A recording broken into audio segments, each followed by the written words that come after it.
My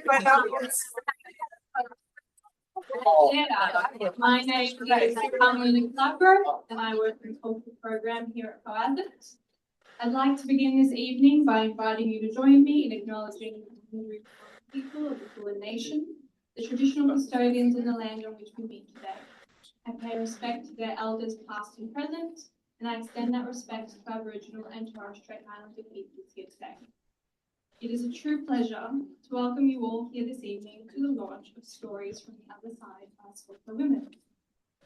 Tonight's event is taking place both in person and online, so a warm welcome to those joining us remotely, and a quick reminder that tonight's event will be recorded, and everyone joining us on Zoom, please make sure to have their microphones turned off.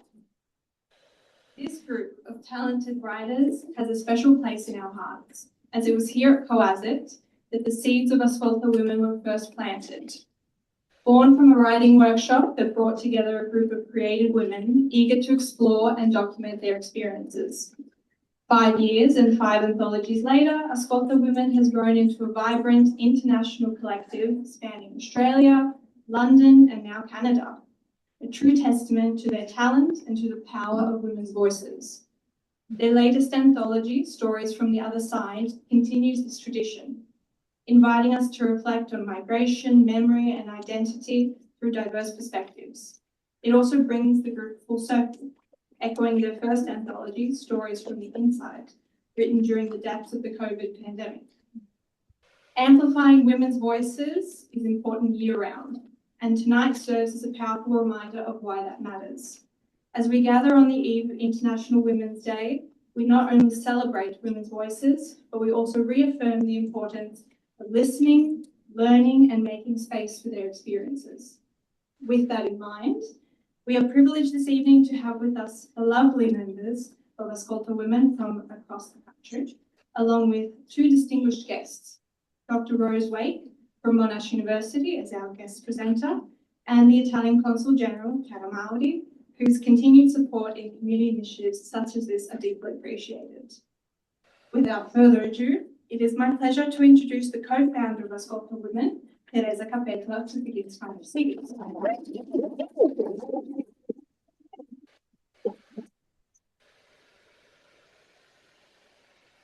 Buonasera a tutti. Buongiorno internazionale delle donne. Happy International Women's Day, especially to all the women here and online. And a big shout out to all our supporters, our friends, and our families. I would like you to indulge me just for a moment. My 2 sons are here, and they're here with their partners. And I just want to say,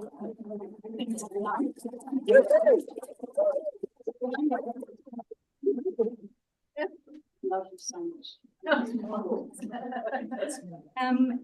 As Carmelina so beautifully said, we're here to celebrate us as women and us as friends and colleagues and supporters of women. And here to celebrate our 5th anthology, who would have thought it, so exciting, Stories from the Other Side. So as Carmelina said, I'm Teresa Capetola. I'm a proud co-founder of Ascolta Women, and I'm the current president of Ascolta Women Incorporated.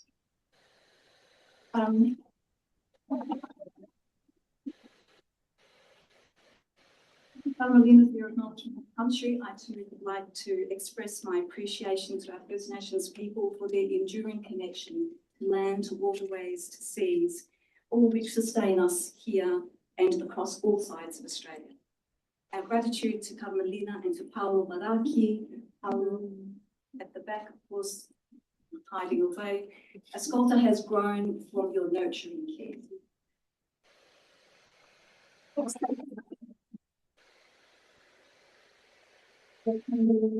We are also very honoured to have the Consul-General of Italy in Melbourne, Signora Chiara Mauri, and we look forward to hearing from her in just a moment. So again, benvenuti to tutti. I know that we have lots of friends who are online, and I'd also like to acknowledge the vast distances that people have travelled today. So we know we have our friends who have come from Perth, from Adelaide, from Sydney, from Mildura, and from London. So a warm welcome. Thank you so much.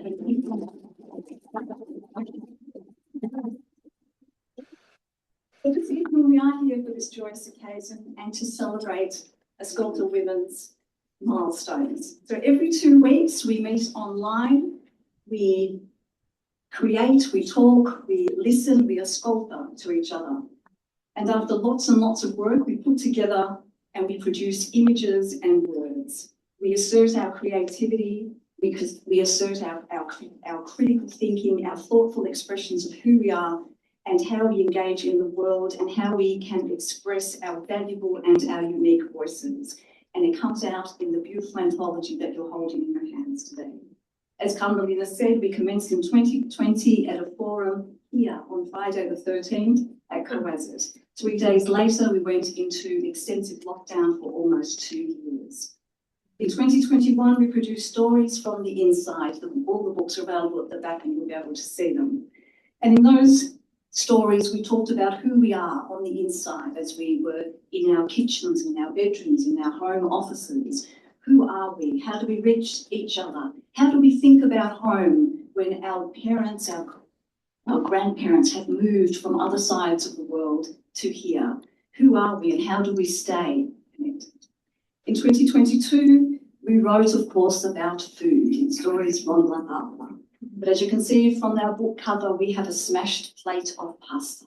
So in here is not just a recipe, but also stories about women who reject their place in the kitchen, women who reject their obligation to feed and to nurture, but also that we celebrate these things. In 2023, we produced stories from La Notte. And here we wanted to understand, why are we as women frightened of the dark? Why are we meant to be hidden away? Why is it that the women associated with the night are so vilified? In 2024, we came down to earth and we wrote stories from La Terra. Who are we? Who were our parents? Who were our grandparents? Where did they come from? What does it mean to grow una pomodora? In 2025, we have written stories from the other side. And this publication shows us that we are in ourselves as reflective humans, and we are also active agents. We are women of the world. We are women of the office, the forest, the fields, the kitchen, the nursery, the schools. And we ask, what is on the other side? What's on the other side of life? What's on the other side of our memories, of our history, of our migration legacies? What is on the other side of time? Could I ask you a big favour? And today we could you just pull that blind down a little bit? I know there's always some troubles with this. We ignore it and it goes. I'd also like to take a moment to acknowledge those who are not here with us today. Can I turn up the volume? Whether it's because of illness or travel or grief and loss or even a cyclone. We are all thinking of you. We are missing you. And we know that you are all here in spirit. I'd also like to acknowledge the ongoing hardships and the tragedies of many communities here in Australia and around the world. We cannot celebrate and be joyful. Pray and we act. And telling that they will prevail. Many years ago here in Ascolta, we started to refer to each other as sorelli, as sisters. Yeah, we have witnessed each other's joys, pregnancies, babies, grandchildren. We've witnessed each other's life challenges, grief, illness, separations, and the death of loved ones. I want to express my heartfelt appreciation to all the Ascolta Sorelli who've created, sustained, and evolved Ascolta every day. Grazie, grazie, grazie, mie sorelle.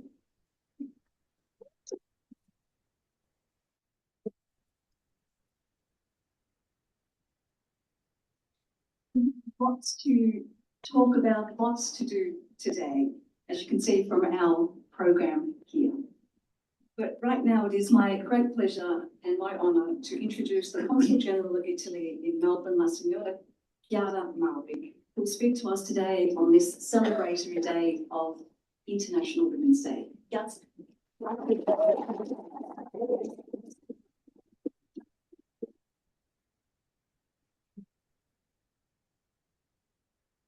distinguished guests, ladies and gentlemen, good evening, buonasera a tutti. I'm honored to be here with you today as we come together to celebrate International Women's Day, a day that is dedicated to honoring the incredible achievements and contribution of women around the world. The idea of a day to celebrate women's rights and achievements was first proposed at the International Conference of Working Women in 1910 by Clara Zetkin, a German activist.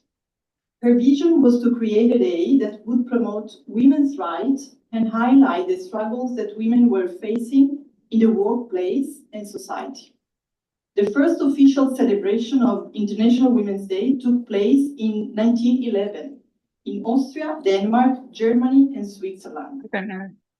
Since then, the day has grown in significance, with countries all over the world observing March 8th as a day of reflection, advocacy, and action. I can go and sit somewhere else. Throughout history, women have faced countless challenges, but they have also shown resilience, strength, and the ability to drive change. From trailblazing leaders to everyday heroes, women have played pivotal roles in shaping our society, our economies, our cultures. However, despite the remarkable progress we've made, women continue to face disparities in many areas of life. Whether it's in the workplace, in politics, or in our homes, there are still barriers that limit opportunities and hinder progress. This day is not only about celebrating the accomplishment of women, but also about reaffirming that our commitment to closing these gaps and creating a world where every woman and girl can live up to her fullest potential. It is also a day to recognize the importance of solidarity and support. Gender equality benefits everyone. When women are empowered, entire communities thrive. Education, health, economic growth all improve when we ensure that women have equal access to opportunities. Today, let us take a moment to honor the women who have inspired us, our mothers, our sisters, our friends, and all those women who continue to lead with courage and compassion. But also let us remember that the fight for equality is not over. It requires all of us, regardless of gender, to stand together, raise our voices, and advocate for a more just and equal world. On this International Women's Day, let us commit to not only celebrating women, but also working every day to create a world where gender equality is the norm and not the exception. Thank you very much. If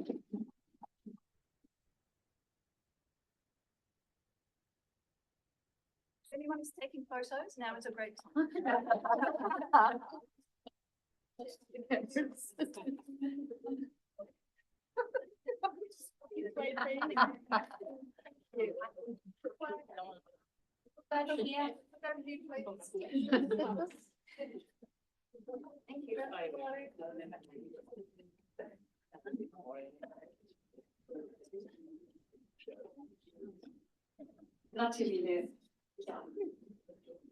I would now like to introduce Dr. Rose Wake.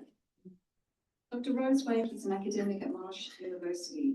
Her doctoral research focused on the lived experiences of post-World War II proxy brides who migrated from southern Italy to Australia. She's an experienced educator in adult education and community services, teaching both in Australia and the US.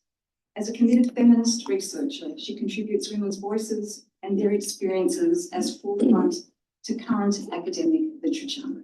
Please join me in welcoming Rose Wake.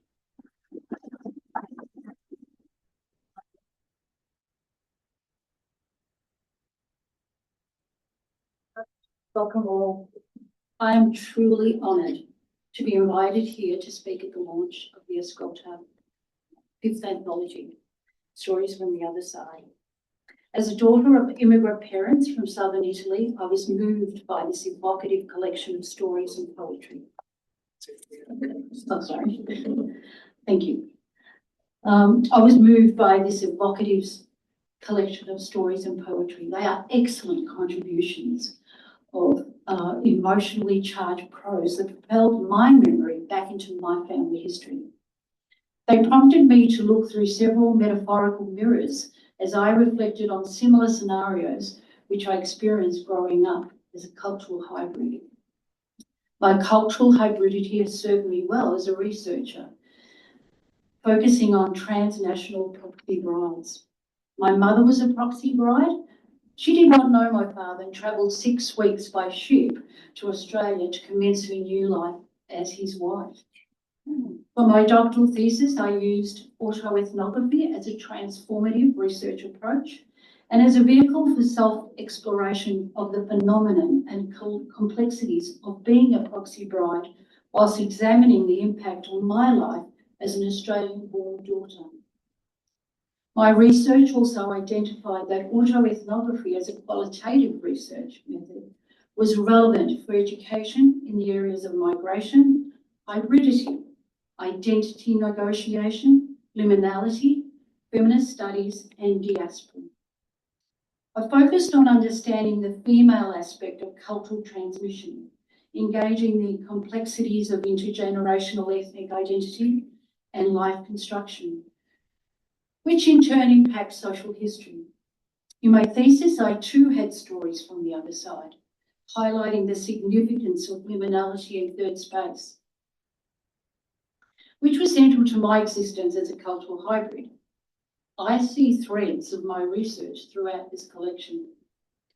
Stories from the other side also reflects Nietzsche's allegory of staring into the abyss to learn about the many sides of oneself, about human greatness, about confronting darkness in the world and within oneself, about searching for the meaning that shapes you. Our ancestors, our grandparents, our parents do not have a one-sided story. This anthology is a legacy to the memory of each person in each story and poem. You will have the pleasure of hearing Enrica, Carla, Pina, Silvana, and Rosanna's words shortly. But in the meantime, I would like to honour the remaining authors by sharing a line or two that spoke directly to me. Romano Luci, every journey has a dark passage. There's only one room for one. Luci Callipari-Marcuzzo, I wish I could magically use their sense of immateriality to advocate for peace and make them see their humanity. Fortunata Callipari, we can take a leaf from the tree our mother planted, grew in the garden that, like the umbilical cord, sustained us. Lolicato, when the weather was fine and the fighter planes were somersaulting and dropping bombs elsewhere, we foraged for the edible grasses, hunted sparrows to give flavour of meat in a Sunday broth. Laura Di Martino, with deft twists and turns, the central motive reveals itself as a stylised flower, the fluorescent flax flower which shimmers in the summer fields for one day. Amy Panetta, uncomfortable compromises under the spotlight, the why, then the relief and understanding. Pina Tomay, they all file in one after another, sympathetic smiles, and chiedi a Gesù di guarire, ask Jesus to cure you, on their lips. Christina Monti, I call your name again, Nonna, and all of a sudden you turn the corner. You were gone. Margherita Angelucci, the warmth in the faint consonants of her sing-song accent takes me by surprise. Growing up, I didn't like to spend time with her. I remember her as strict and stiff, trying to rub her sadness clean with bleach and brush. Claudia Drinzi, I love you in the most beautiful way there is. I will show you that my love is as deeply rooted in my body as are the roots of a 100-year-old oak tree. That one got to me. Concetta Abad, I was going to make my own decisions and no man was going to demand control of my future. As I reread the letter, I was thankful I had not acceded to his demands. Who would I be now? Angela Viola, woman, your body is a battleground and a weapon to be wounded with. Maria Callipari. The memories haunt me and I'm still breaking the chains. Germana Stellato Plegia. What I saw made the devil rise from hell. I wanted my husband taken by Charon over the river Styx and be dropped in Hades for all eternity. Gabriella Gomezal Hubbard. I have lost my voice, my memories, my friends, my dear ones. Only ghosts of desires remain. Teresa Capetola. Those who stay, stay too long. For those who leave were not wrong. Silvana Nagl. Ma, I hope that as you transition, you'll see the bright lights that those with near-death experiences report. It helps me believe there's another side. Anna Perry. She existed and then she ceased to exist. And yet what I never realised until this moment was that she never went away. She was always there. She existed everywhere. Elena Callipari. Stories we will never share again, yet so much to catch up on. Weddings, birthdays, and our everyday. I miss you and my heart aches that you are not here. Anna Maria Paulino. I'm living, I'm growing, I'm strong, I am beautiful, I am me. Sarah Bavato. If I can make things fun, even a little bit magical, well, you can do it too. Elena Maria Callipari Nemtsas. What is on the other side? They say that on the other side of life is death. Isn't lack of living in life a death in itself? Thank you, ladies.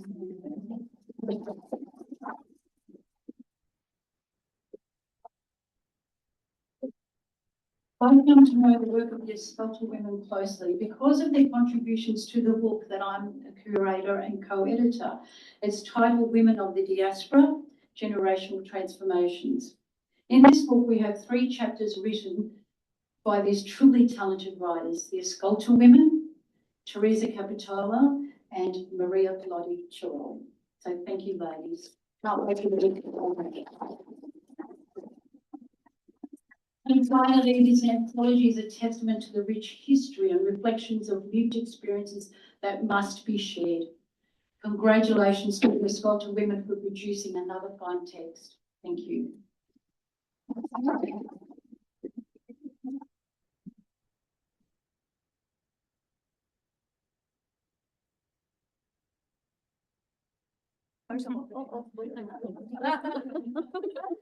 This is Rose's spam. Thank you. Thank you so much. Yeah.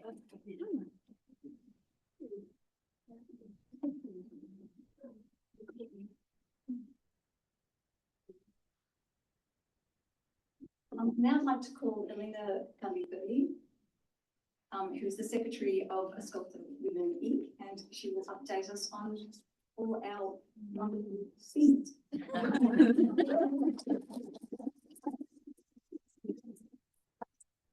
I could do a poem around governance and committee structure to entertain you, but it's the fairly dry side of running an organisation.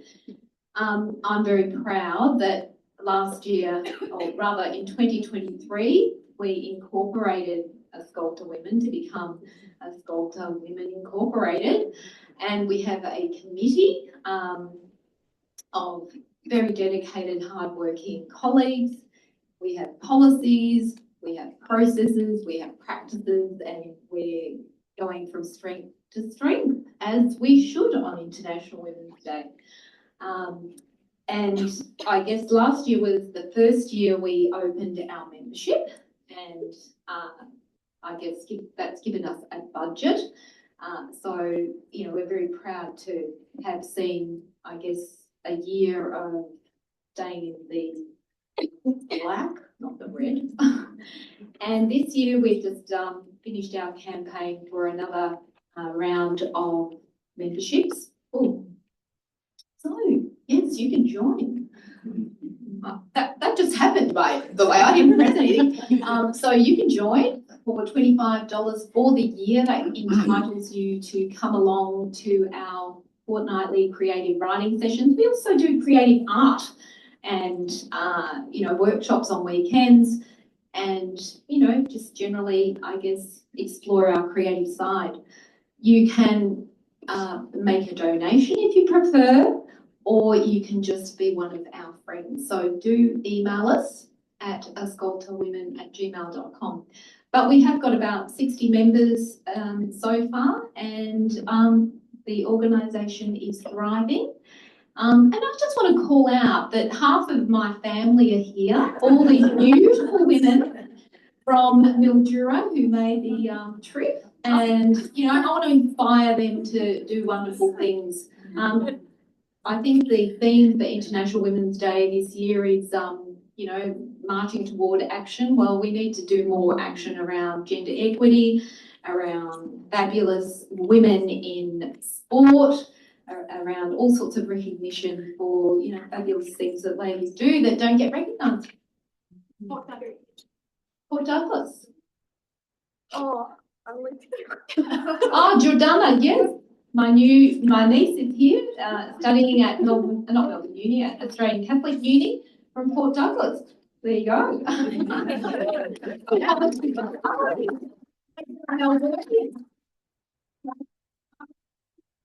See me after the show if you want to join.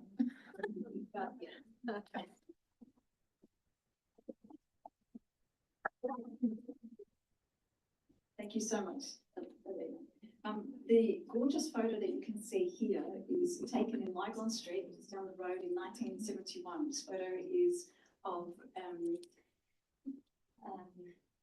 she's not well. Claudia. And as Claudia's mum and dad in the 1970s. This appears in the book. Claudia Key? Sorry. Green Sea. Green Sea. Yeah, Green Sea. And Claudia's not well, so I hope you're watching. I'd now like to hand over to another beautiful Callipari, Ascolta woman, Luci.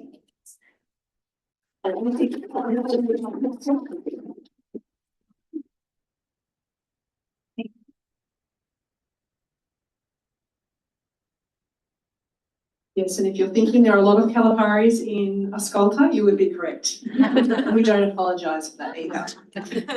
So my job is to introduce the readings from some of our awesome members. So I'm going to call up in order, and they are going to take a seat at the front. And then when it's your turn to read, actually no, we're not going to do that. We're going to sit down. When it's your turn to read, you're going to come back up here and speak into the mic. It's okay, I'm just working it out of my head. So Enrica Longo.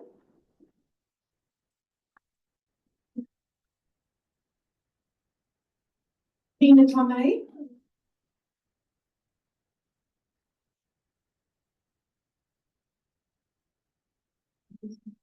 Carla Caruso. Carla's travelled from Adelaide. That's pretty awesome. Travelled. Silvana Nagl, who is here in spirit, but was supposed to be here with us in person and was going to travel all the way down from Brisbane. But for those of you that are travelling, that are following the news, she's stuck in Brisbane because of the cyclone. So we wish her all the best. I will be reading excerpt of Silvana's story in absentia. And last but never least, Rosanna Morales. Where is Rosanna?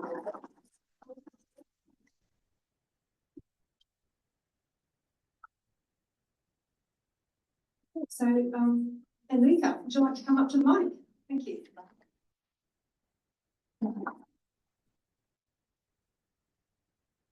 Yeah, hello everyone. I wrote two stories, but the one I think I want to focus on tonight is called Lo Zio. I might actually just read it quickly, not destroy the display, and then give you a little insight into why I wrote it. Lo Zio. I was angry at him. He sat on the seat of the red tractor that belonged to my papa. I stood on the earth between the thick-trunked olive trees. I felt conflicted, at peace and at war. I was raised to give respect, yet I felt disrespect. My uncle spoke about my father to another man. He spoke of the land on which I stood, the land that belonged to my father's parents and grandparents. He said, "Ce l'abbiamo data perché non ritornava mai." We gave it to him because he would never come back. At that moment, I imagined the young man, my father, Orlando, strong, tall, and handsome, with stick in hand, harvesting those ancient olives. His face sweaty and his shirt open. I thought, by the time I came to see his homeland, the olives were harvested by machine. The oil was rarely tasted by us, those who lived at the bottom of the world. I came back to Italy as an 18-year-old to learn, to understand. Growing up, I never understood why my parents had left a country that was filled with history, art, the Renaissance that I loved and studied, olives, figs, plump, tasty tomatoes, and real mozzarella. Il paesaggio stupendo, la lingua bella, tanti parenti. The stupendous landscape, the beautiful language, so many relatives. As the months passed during my first visit to Italy as an adult, I grew closer to cousins. We shared the same name, the same facial features, the same hands, and even the same voice. I pieced together stories of my heritage. I recognised people in the village, including Filomena la Zingara, the gypsy from the stories my father had told me as a child. I travelled up and down the country on the Trenitalia like a local. I visited cities I had only ever seen in films, then back safely to my village, Bello Sguardo. As I became more connected to the place, the people, I became sadder and angrier. I slept in my father's birth home in Via Mazzini, in the soffitto, the inner roof of the tall, skinny stone house, where he was born. I lay awake night after night. My anger grew deeper. At times I muffle cried into the lumpy pillow. I am not sure what I cried for then, but now I know that I cried for what I did not have and I would never have. That place, that connection to place, the freedom to be in that place, to put my clothes in the same drawer where my father's baby clothes once were. I cried because of the injustice of migration, its harshness. I cried for the millions of displaced people. Back to Bello Sguardo and that slither of land. I called my father that night, angry that Lo Zio had said the land was only ever given to my father because they thought he would never return to his homeland. Perché non ritornava mai. I was indignant. Given, never go back. I had every right to the land, to go back and claim what was mine. My father, silent, did not tell me to show respect. He said, "Chiamo io." I'll call. I thought then, and I think now, those who left Italy, what did they get? I saw migrant hardship, isolation, injustice, racism, violence. I saw them toil, I saw them grieve, I saw them pioneer, I saw them never truly belong here in Australia, nor there in Italy. Yet, to those who stayed, we were in the lucky country.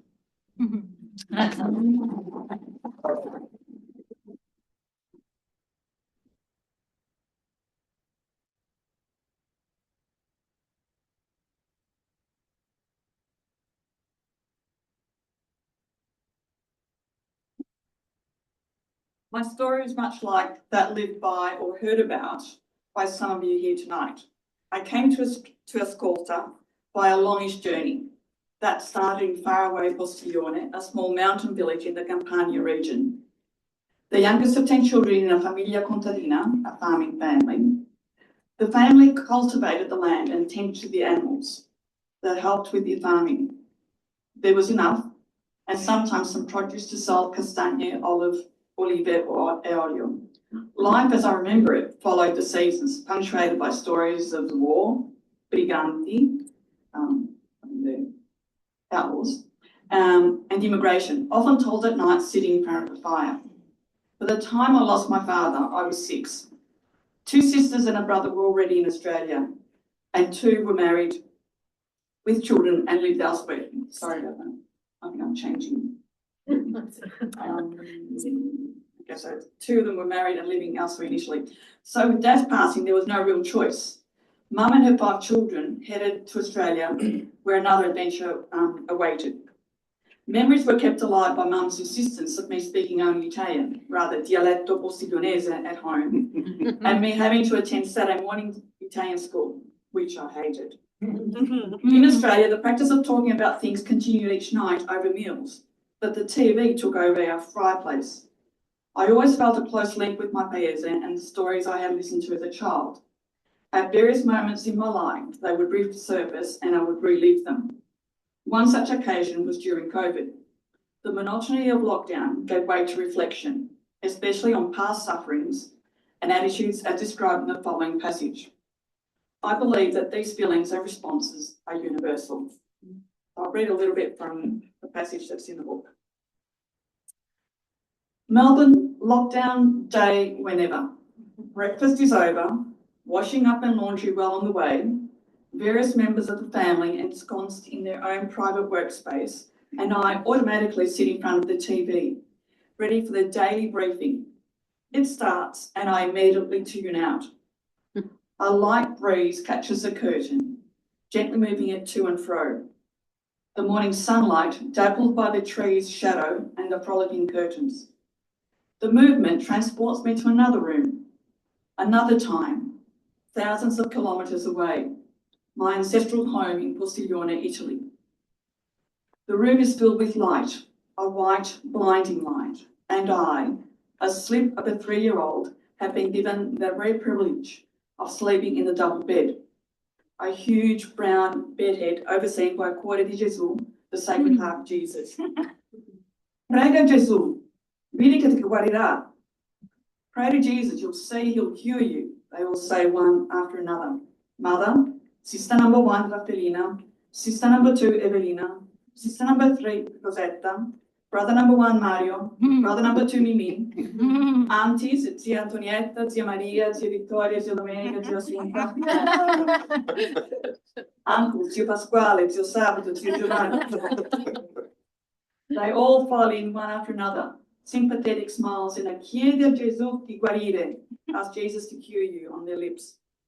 All I can see is the billowing white sheets raised, shaken and flapping against the bright light, streaming through the double window and settling over me, and the huge lumpy mattress that was all mine. I am so happy, jumping and running all over the bed, despite the whispers and the concerned look. Vedi che sta bene. Look, she's well. Ma non vedi quante bolle spuntano e crepiano. La continuazione, l'unico posto che non ci sono è sotto I piedi. Can't you see all those boils? They surface and burst one after another. The only place without them are the soles of her feet. E le medicine? What about the medicines? Niente funziona. Nothing works. Ho già scritto in America a zia Maria. Forse mi manda qualcosa che la fa sparire. I've written to zia Maria in America. Perhaps they'll send something that will get rid of them. Povera figlia mia, my poor baby.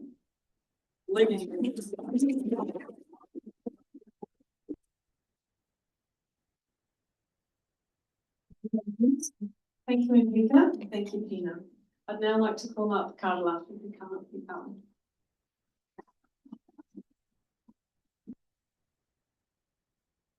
Hello, it's very exciting to be here in Melbourne from Radelaide.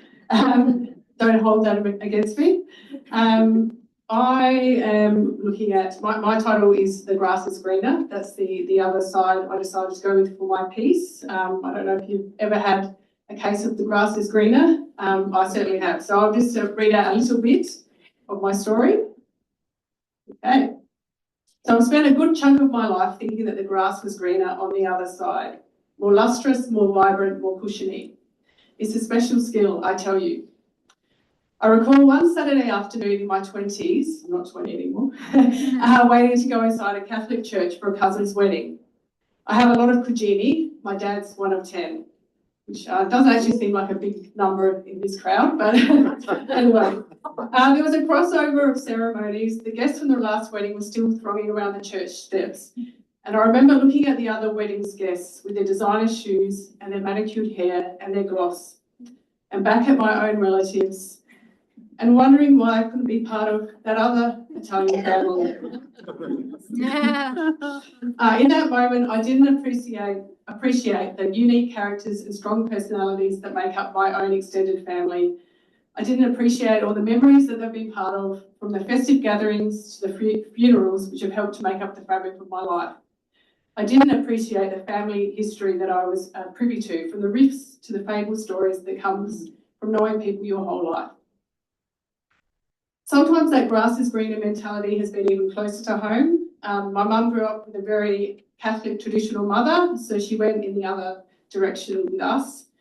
She hated that Italian village mentality. So it meant I grew up in a very Aussie neighbourhood and went to a very Aussie public school. I had to try to relate to Australiani who went on camping holidays, watched cricket, and who were allowed to go on sleepovers. It made me very envious of those kids who grew up in woggy Adelaide suburbs like Campbelltown, Payneham and Seaton, which would mean nothing here. I don't know. Carlton? Oh, yeah? But what's the woggy suburbs? Carlton? Where else? Okay. You know what I mean. There's plenty. We're in Melbourne. The kind who, I was jealous of the kind who'd go visiting on the weekend and have lunch every Sunday with their extended family and lived in cream brick houses with archways and Leo Conchi furniture. The kind of decor, if you've been to the Sushi Mango comedian's restaurant, a bit like that. I was jealous of that. What I didn't appreciate was that growing up down south gave me a unique perspective. It meant that I could relate to people from all walks of life because I didn't live in an Italian bubble. And that where I lived, I wasn't a dime a dozen. I was the only one who talked with my hands and who overcated and excessively cleaned before entertaining. I was a one-off. I think that's about all I'll read of mine, but it goes on in a similar vein. But thank you so much. Thanks for listening.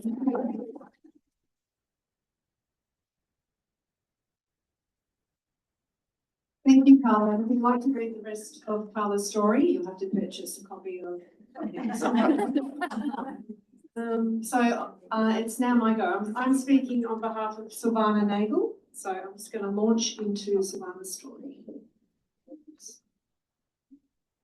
Hey, Ma, I hoped you'd give me a sign because, yes, Ma, it helps me believe there's a place where we all return, a kind of heaven, with no wars or trivial arguments about skirts too short, hair too long, no rules, just floating in warm colours, calming sounds, riding around on unicorns. I hoped you'd give me a sign, but so far nothing. While you were dying over those 7 days, did you get to glimpse your destination?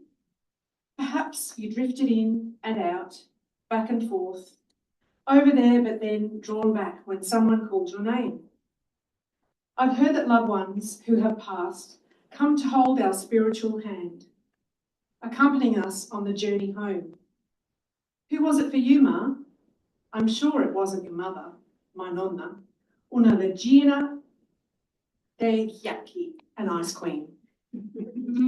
After 8 children, your mother handed you over at birth to be raised by your nonna until an arbitrary time was chosen for you to return to a known yet foreign world of brothers and sisters. It is your nonna, my great-grandmother, the one who raised you since birth, who comes to take you now? I wanted to ask you, but your drug cocktail rendered you a mute witness to your own death. By day, by your hospital bedside, we wait. We watch, wait, suffer hearing your rutted, laboured breath. Inwardly, we wonder what your wishes are to stay or cross over. The kind nurse believes in a beyond. A few days in, she rests her hand on mine. The mother you knew is in another place, she says. Now we just wait for her body to catch up.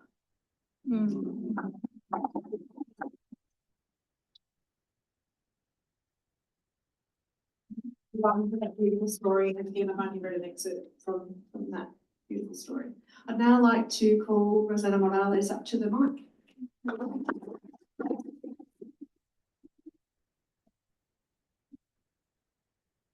Hi everyone. I'm going to show you a short film that I made based on one of my poems, and I'd like to also call up to the stage Katrina Lolicato.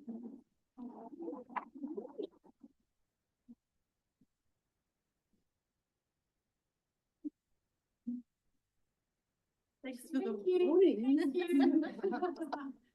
Katrina's my partner in crime. So Katrina and I went to the Carlton Cemetery recently and we made this little film. And basically the film's based on one of my aunts recently told me some exciting news. She said, I finally found the resting place of my stillborn baby. Oh. And she found out through the hospital many years later, and she put a plaque there for Antonella, that was her daughter. So I like to dedicate this film. It's an intimate conversation between a grieving mother and her stillborn child. The film explores the profound emotional journey of women grappling with the lifelong sorrow of losing a child, an unborn or stillborn child. Okay, so we'll leave it at that and we'll play the movie. Thank you.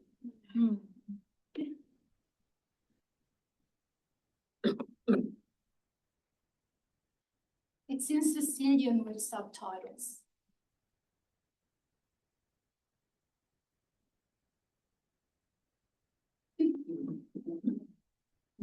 Uscito sogno io, il tempo tanto vicino, il comporto camerona mentre cagavo, non ascolto mai, ma morsa,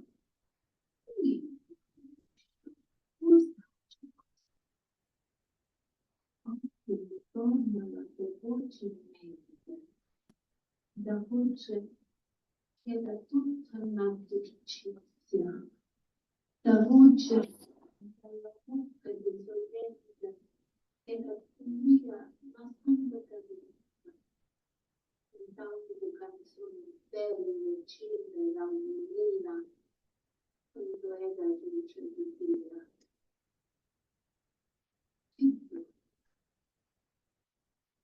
L'ultimo capitolo della vita, la tua luce non ha sentito, lo agro della mano, e mai te desolate, e tanta salute.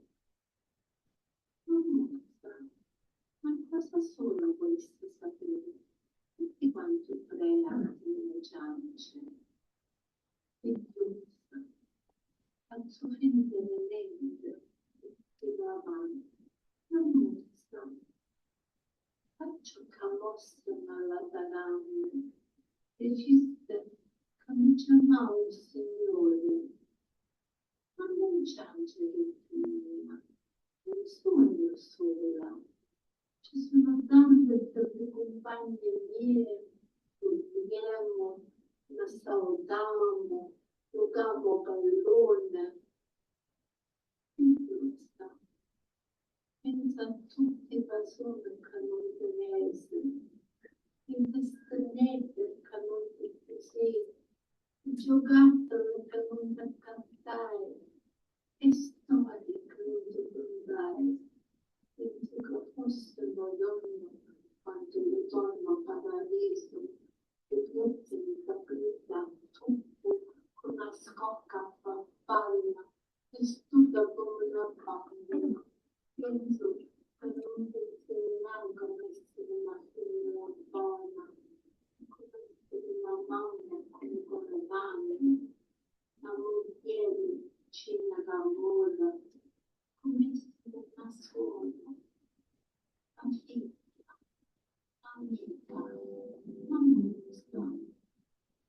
io non lo battezzo e non ciò che accomuna. Sciatano a stisfare, non queste cose, e sentiamo che tiene, ma tutte per far vicino. Molte cose sto stabilici, vicino tocco pulso. Non ha sentito mai un vaso solo quanto vicino alla faccia. Anche il nostro lato.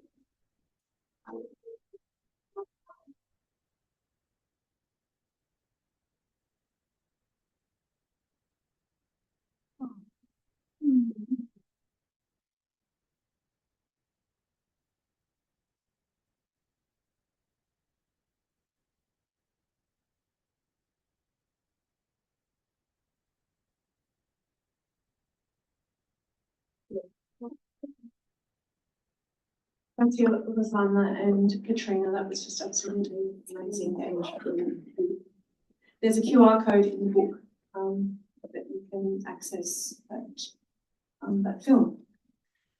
Now we're going to do a bit of interaction with you all, the audience. I have to check my glasses. So I'm going to ask you, from your side of the audience, what is one thing that has resonated with you about the stories this evening so far? So feel free to hold up your hand. Yes? Emilia, Hi, Amelia. everything resonated with me. I experienced most of the things that were talked about. Awesome, thank you. Thank you. I think we do. We share, we do share similar stories. There are some, different situations, and but I agree. Yeah. Thank you for sharing. Someone else? Would anyone else like to? Right up the back. Late arrival, but I came in and there was this prison of everyone being together, and that happened, and I started crying. I just came in with a pin drop and loss is loss. Yes. Sorry if I'm silly, just butting in there. No, that's fine. Thank you. I agree. Loss is loss, and we have experienced that, and that film, you did come in at a very poignant time. The room was, you could hear a pin drop, and everyone was really invested in watching that beautiful short film. So thank you. Would anyone else like to say anything? Hello. Hello. I'm Jo.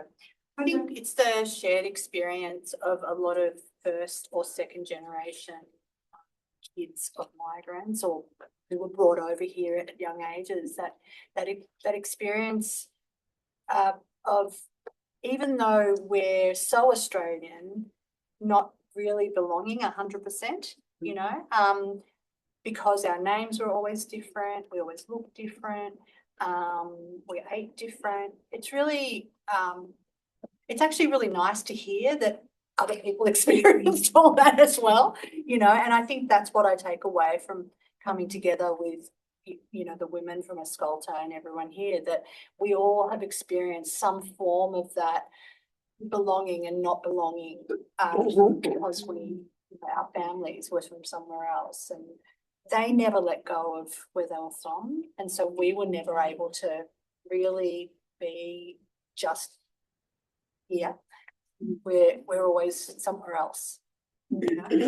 Thank you, Jo. So for those people on the other end of the Zoom, I'll just try and summarise what Jo commented. So Jo spoke about having like a sense of double belonging, of being Australian but not really being Australian, which is a very common thread in a lot of our anthologies. So yes, being Italian, so you're Italian in Australia, and then perhaps going back to Italy and you're not really Italian, but even growing up in Australia, you grew up differently, and your parents did, retain or cling on to their culture as a way of a coping mechanism. But then at school, you know, you're seen as Italian still, but you probably felt, you know, in both, you know, a feet in both worlds, so in Australian and Italian, and that, yes, is common, and it's really awesome when we hear from people saying, hey, that I had a similar experience. I wasn't aware of that, because, you know, some of us were lucky enough in that we grew up with cousins and extended family, so we could talk about that, but then some of us didn't. So thank you. I hope I encapsulate that. Much better. Okay. Was there anyone else who would like to share? Hello? Hi everyone, my name's Tony. I think what I've been reflecting on is that hybridity and what that means. Because I guess if you come from an ethnic background, you know, you're automatically a hybrid. But then I was thinking about it in terms of myself, being a gay Italian man, like I'm multiple hybrids. Yeah, so, and I think just on the last comment, interestingly, I've never felt, because I was born here, so I've never felt like I didn't belong, but I felt it the first time I went back to Italy. Okay. Like, and I expected, because I flew over with the gorgeous Maria, and I expected to have some kind of emotional reaction, but I didn't. It was just a really weird kind of feeling. So, okay, so Tony has just commented, for those on the Zoom, because those of you in the room can hear what Tony has said, is what he's taken away from tonight's presentation is that sense of hybridity of being, you know, Italian Australian, but also being a gay Italian Australian as well, and never really feeling a sense of not belonging here, but did get a sense of that when you went back. Well, when you went to Italy with Maria PC, that was last year, was that right, Tony? Yeah. So it was quite recent. And yes, I'm trying to practice my visual thinking strategy. No, that was good. Was there anyone? Hello. The one thing that sort of resonated with me is the lady spoke about the grass is greener. I've never really articulated that way, and I really want to explore her story. But that kind of brought it all to that, doing that full. I'm from a Greek background, so very similar experiences, and I just felt that way too. And now it's come full circle, and I've realised, the advantageous position I'm in. But I always felt like her. I think it's a wonderful way of expressing a wonderful concept. Yeah. Awesome. What was your name? Florence. Florence. So Florence has really related to Carla's story of the grass is greener, and the concepts in that story where, you know, you're seeing things from multiple sides and being envious, but then you know, kind of in a humorous way. So how did you find your experience of being the grass is greener? What was your experience like? Did you find amusement? Was it troubling? It was troubling. Troubling. Very troubling. Yeah. Yeah. But it's only now later in life I realised how lucky I was. But yes. Yeah. So yes, always envious. The envy of seeing, you know, how other people are living, but then you realise later in life the realisation that, hey, you know, I was very fortunate. Yeah. You can say those. Yes. I just want to seize the moment and thanking all the women in the room, congratulating the International Women's Day on behalf of all the men in this room. I think the rest of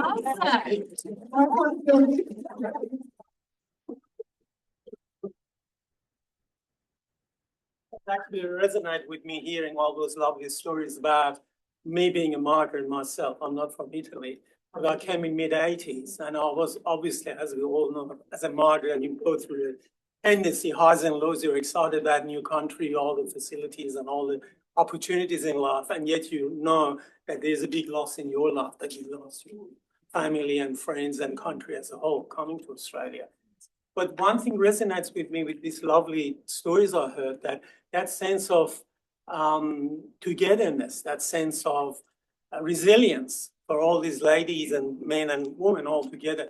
That was something for me that I learned in mid-80s, that I said, where we go. And I was so lucky because I was lucky enough come 80s rather than 60s or 50s, where a lot of people going through an enormous problem with racism and all the rest of it. So I was actually enhanced my life because of all these ladies, all these moms and dads and grandma, grandpa. So I want to congratulate them.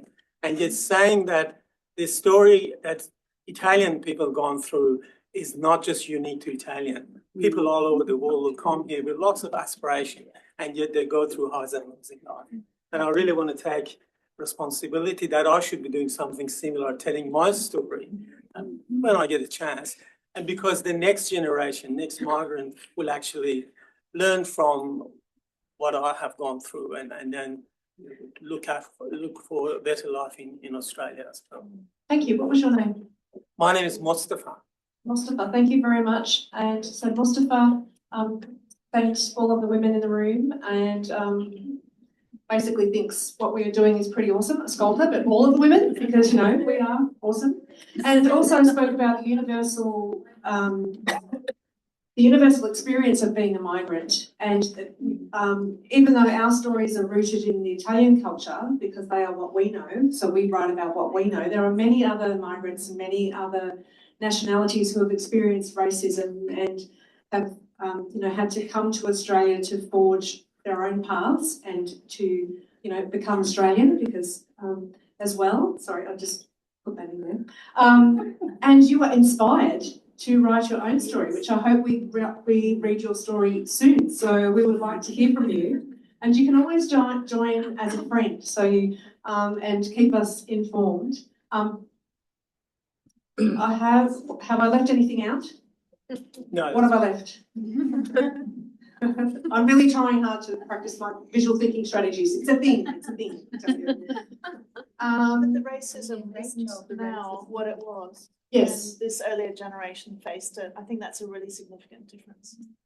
So yeah, Elise, you're saying that the racism isn't what we're experiencing now. So Mustafa was mentioning how things have evolved. Yeah. They have evolved. And I remember, I'm ad-libbing now, but I remember my dad saying, because he came out when he was, I don't know, I think it was about 11 or 12, and experiencing, that level of racism that we didn't have to experience. And I know that when we went to school, we were called occasionally we would be called the WOG or something like that. But what my dad experienced and what a lot of early migrants experienced, not just Italians, was it was hatred because of what people feared from different people, from the different nationalities. And I think that is something that is happening now. We're almost going backwards, which is scary. I'm not talking about me. Okay, anyone else? Anyone else get anything out of tonight? Hello, right at the back. So we've got two more, so one and then two. I guess what stood out for me was the incredible loss in. Can I get you to stand up? Sorry, Chiara wants to get some some footage. You could stand up so that people can give you a bit. Sorry, what stood out for me, it really moved me, was that sense of loss of the first generation, those that left, and that they never really recovered from that journey, and that is carried through to the second generation and the third generation, and in all of the writing that we listen to, that displacement. And I thank everyone. I'm from a Greek background. My parents came here as immigrants, and I'm second generation, and that connected me. I think in particular that first story of the return to the land and the land that was no longer there, and that you were the stranger there then, but you didn't belong here. And in this environment, all you experienced was hostility from the Anglo, Australian, culture that you were part of. Thank you. Thank you. So,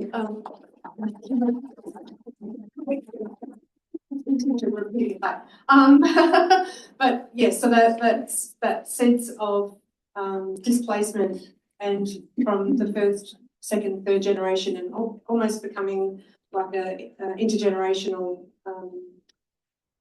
sense of experience, sense of loss, and was really taken with Enrica's story of going back to the land that going back to the generational land. Okay, there was one more. Sorry, we're running out of time. That was Teresa's timer. So one more. That's okay if you run out. No, you've got one more. I just wanted to comment that Enrica's story was very powerful for me. My husband's, or my father-in-law had the same. I had the same experience when we went to Italy to see that he had inherited because he was the eldest son, but because he lived in Australia, he just kindly said, "Well, the next son gets it." And when I was there, I thought that sort of could be ours, could it not? And then now that I've got children, I think we went there again, and the family were fantastic and welcoming. But there's a sense for me, and I'm the in-law, so I shouldn't even have that opinion. But there's a loss that my children don't have that inherited connection to the land or the house that was theirs, that could have been, and I think you captured it beautifully the way you wrote it, because my father-in-law thought he had the lucky country. He had this little house in South Australia that was heaven to him, but when he passed away, we struggled to get $40,000 for that house, and then in Italy it's this land that was, so there's but I think you captured it beautifully, so it spoke very strongly to me. Thank you. Claire.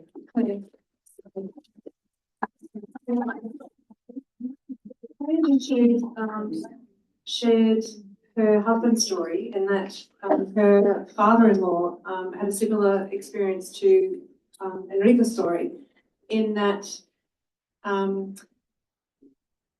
he was the eldest son, but because he immigrated to Australia, and the tradition of passing on the land to the eldest son skipped him because he was in Australia in the lucky country, and went to the next son, who then inherited the land. So when Claire and her husband and their children went back to Italy, they saw, basically what they had missed out on. That they had this.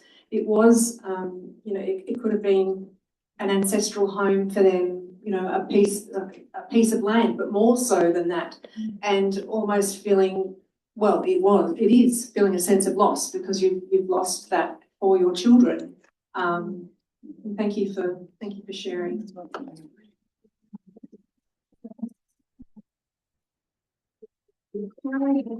Going to wind up now, thank you, and thank you for letting me be the translator as well. And I'm going to call up Elena Maria Callipari Nemtsas, who's going to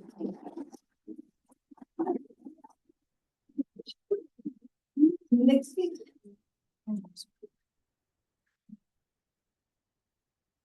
I'll introduce them. Grazie.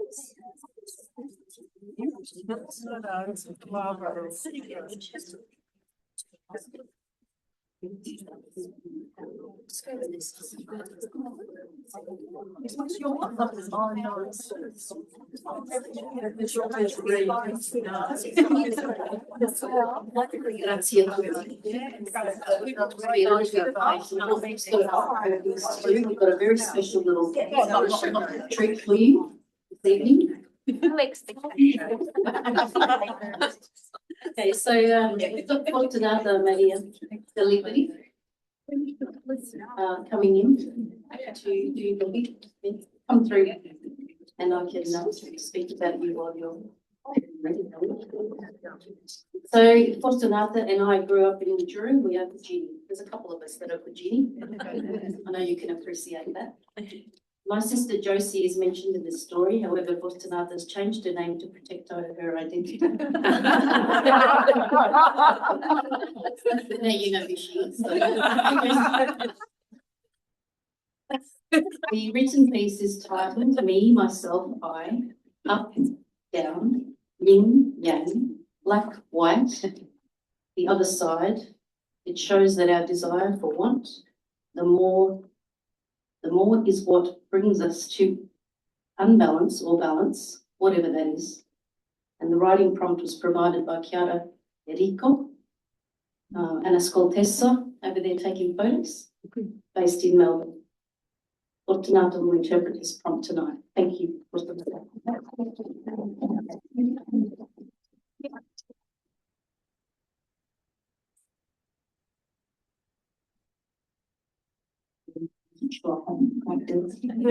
No, the ego is the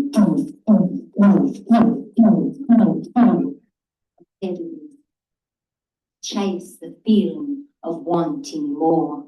I cave in to the craving for the morning caffeine fix.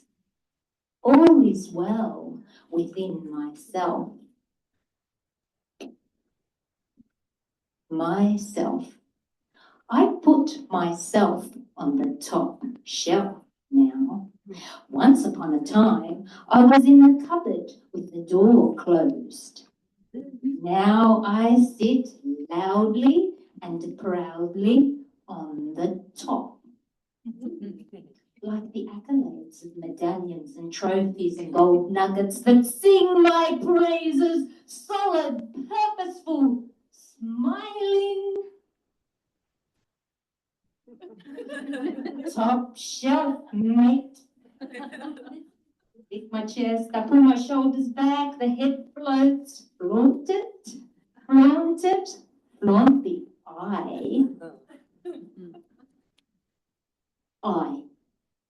I exist with am and speak to now. I am here in this moment speaking words that might mean something to you. They might even perk you up. Up. Tiramisu is a dessert that translates as lift me up. Mania is the rush from too much sugar, too much caffeine, too much of everything. And what goes up must come.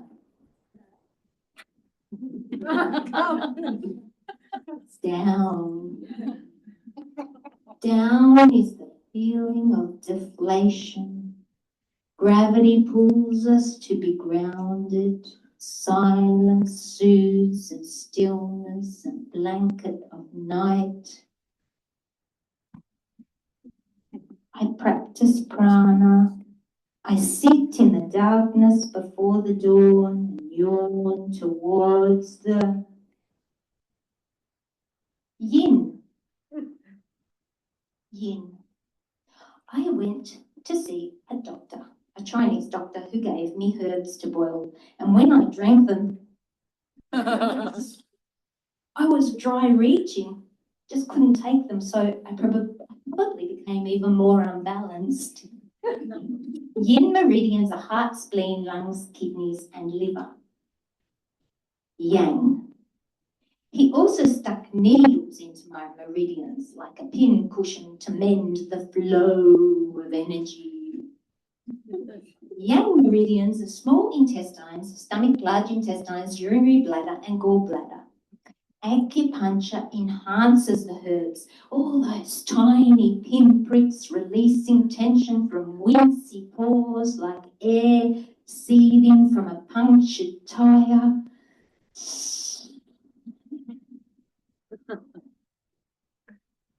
Now to reach balance. Inflate. Take a deep breath. Or drink more.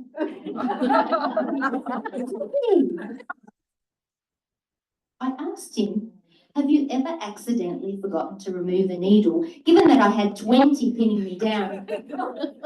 And he said, yes, it's hard to see them when someone's really hairy. Black. I dyed my hair black once, but it made me look pale and sick. white. In 1986, my hair dyed white. Regina Josie, future hairdresser, me volunteer hair model. Experimenting with peroxide and blue rinse. It was summer and against my olive complexion made me glow fluorescent. Annie Lennox, my idol. Sweet dreams are made of these. Who am I to disagree? Travel the world and the seven seas. Everybody's looking for something.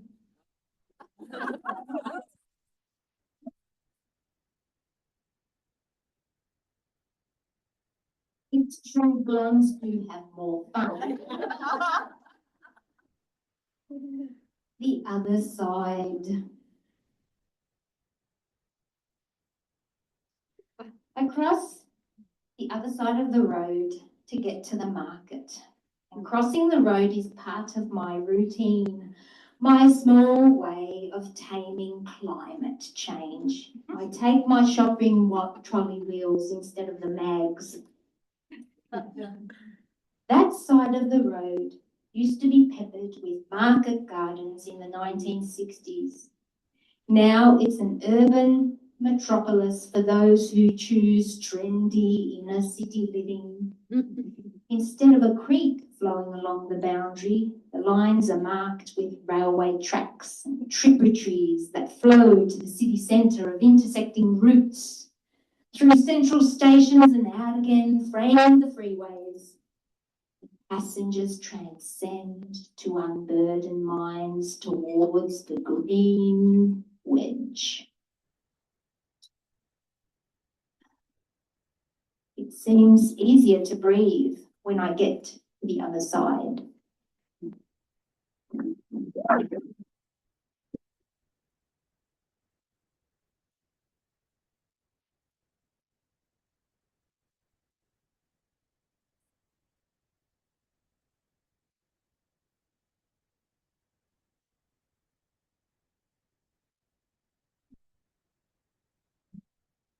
Thank you so much. That was very entertaining. She's one of the entertainers in the family. Okay, so now we have the under seat prize. So if you could have a little look, there's only one. You'll have to buy the other books. Stories. And we have a little prize here, under seat prize. And then we have the door prize because we all had a raffle ticket. It's a little card under your seat. Don't go pulling the tree on it. I was just going to say, can we look at other? It's already fine.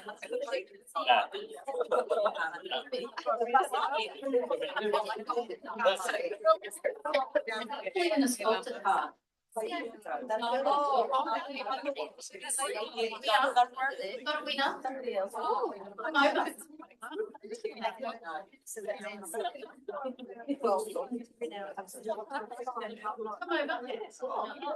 Is it the right?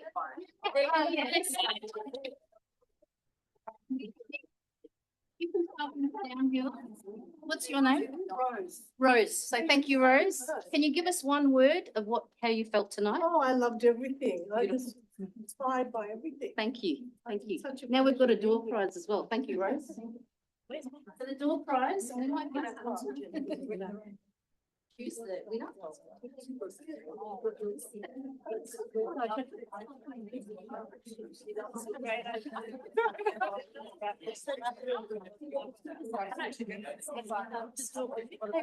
we have, it's red. I have A69. Oh. A69.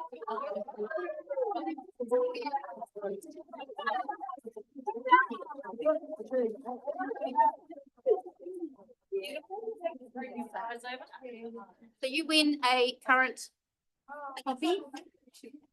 What's your name? Morella? Morella, yes. Morella. Can you give us a little Just one or two words about how you felt tonight, how it made you feel. Sweet dreams. Thank you. Thank you, everybody. So before you all go off and buy your copy of The Other Side or stories from the inside, stories from La Tavola, stories from La Notte, or stories from La Terra from last year. Of course, we have lots of copies from The Other Side. I would like to say thank you, Teresa, to Carmelina. Oh, back to the mic. Sorry, usually have a loud enough voice. So it's interesting because I can't actually see what I'm supposed to. So, thank you, Carmelina. Yeah. It's always wonderful. Thank you, everyone. Especially Paolo, who we met, there is there in the background. Thank you. Our Ascolta Women editorial team, especially Christina Neri and Rosanna. You want to see her film, Katrina, in the book. All you have to do is click on it, yeah, take a photo, scan it.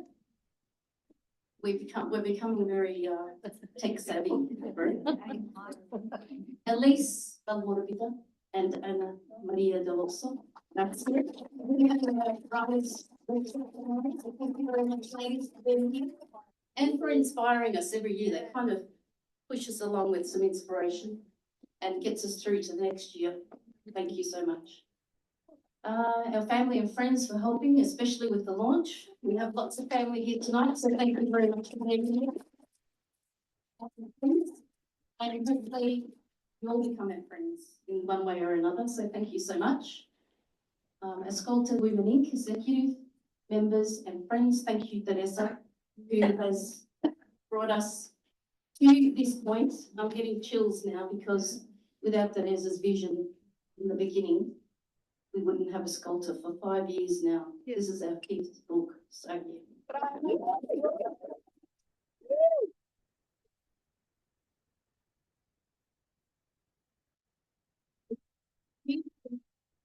Without you, we would not keep going. We could not keep going.